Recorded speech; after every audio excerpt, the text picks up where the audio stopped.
नमस्कार दोस्तों, आज की इस वीडियो में मोगरा जैस्मिन फ्लावर प्लांट को दोबारा फूलों के लिए कैसे तैयार करें इस पर बात करेंगे। सबसे पहले आपको गमले की साइड की मिट्टी कुछ गहराई तक निकाल लेनी है। अगर थोड़ी बहुत जड़ें कटती भी हैं, डैमेज भी होती हैं, तो भी इससे कोई परेशानी वाली बात नहीं है, बल्कि इससे मोगरा का पौधा और भी अच्छी ग्रोथ करेगा, क्योंकि इससे गमले में रूट्स की ग्रोथ के लिए पर्याप्त स्पेस मिल जाएगा।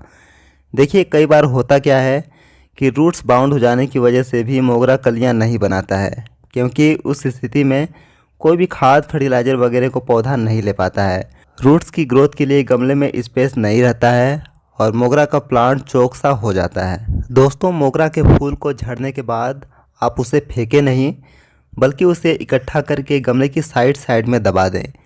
इसके फूल में भी काफ़ी न्यूट्रिशन होता है, क्योंकि देखिए, मोगरा एक हेवी फीडर होता है।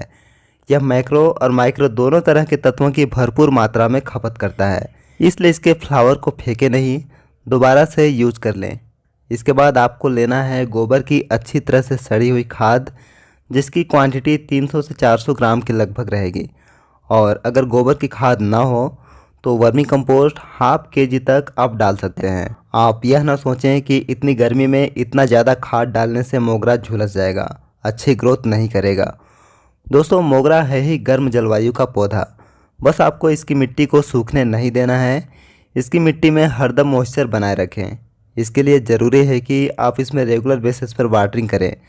मोगरा की मिट्टी ऐसी होनी चाहिए कि मॉर्निंग में वाटरिंग करने पर तेज़ धूप में भी उसकी नमी शाम तक बनी रहे, पूरी तरह से ख़त्म ना हो। और अगर मिट्टी शाम होने से पहले ही सूख जाती है तो आप 2 बार तक वाटरिंग करें।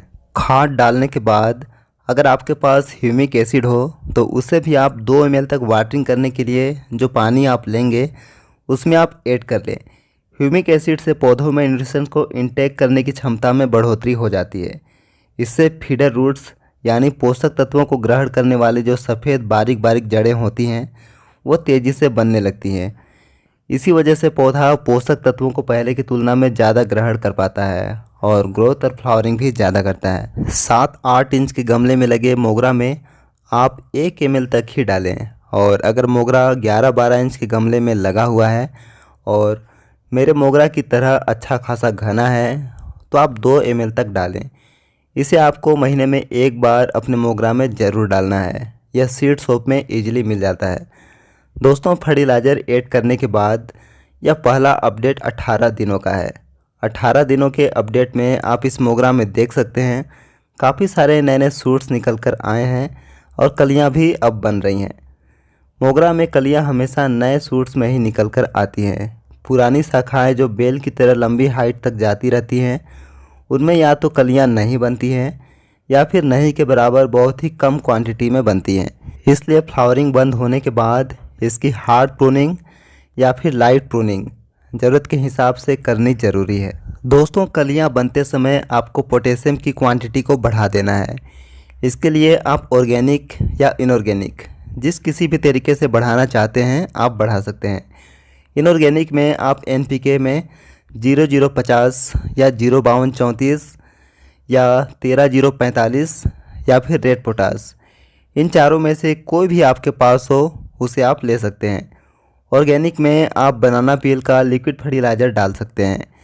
इस टाइम पर पोटेशियम रिच फर्टिलाइज़र डालने से जो नई नई कलियां निकल कर आ रही हैं वो ड्रॉप नहीं होंगी और कलियों का साइज भी सही से निकल कर आएगा और खिलने के बाद फ्लावर को कुछ लंबे समय तक टिके रहने में सपोर्ट देगा।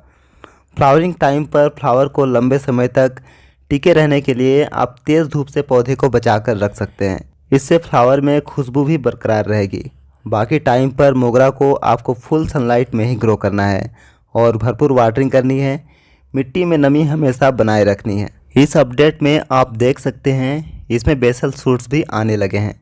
काफ़ी कमेंट्स बेसल शूट्स को लेकर आते हैं कि मोगरा में बेसल शूट्स कैसे लाए जाए जिससे मोगरा ज़्यादा से ज़्यादा घना हो सके। तो देखिए, मैंने भी कुछ भी इसमें नया नहीं किया है। इसे भी 2 साल पहले मैंने कटिंग से ही ग्रो किया था, तब से लेकर आज तक यह इसी तरह से खुद ही घना होता चला आ रहा है। इसके लिए सही रेशियो में मिट्टी बनाकर ग्रो करने पर और सही टाइम पर खाद फर्टिलाइज़र देते रहने पर इसमें खुद ही बेसल शूट्स आने लगते हैं। दोस्तों, पोटेशियम रिच फर्टिलाइज़र डालने के बाद यह अपडेट 6 दिनों का है और टोटल 26 दिनों का अपडेट है। अब इसमें जितनी भी कलियां आई हुई हैं वो खिल भी रही हैं, ड्रॉप होने जैसी इसमें कोई भी समस्या नहीं है। अगर आपके मोगरा में भी फूल नहीं आ रहे हैं तो आप भी यह प्रोसेस करके अपने मोगरा में ढेरों फूल खिला सकते हैं। यह वीडियो अगर आपको यूजफुल लगा हो तो इस वीडियो को लाइक और शेयर ज़रूर करें। नेक्स्ट वीडियो तक के लिए आपका बहुत बहुत धन्यवाद।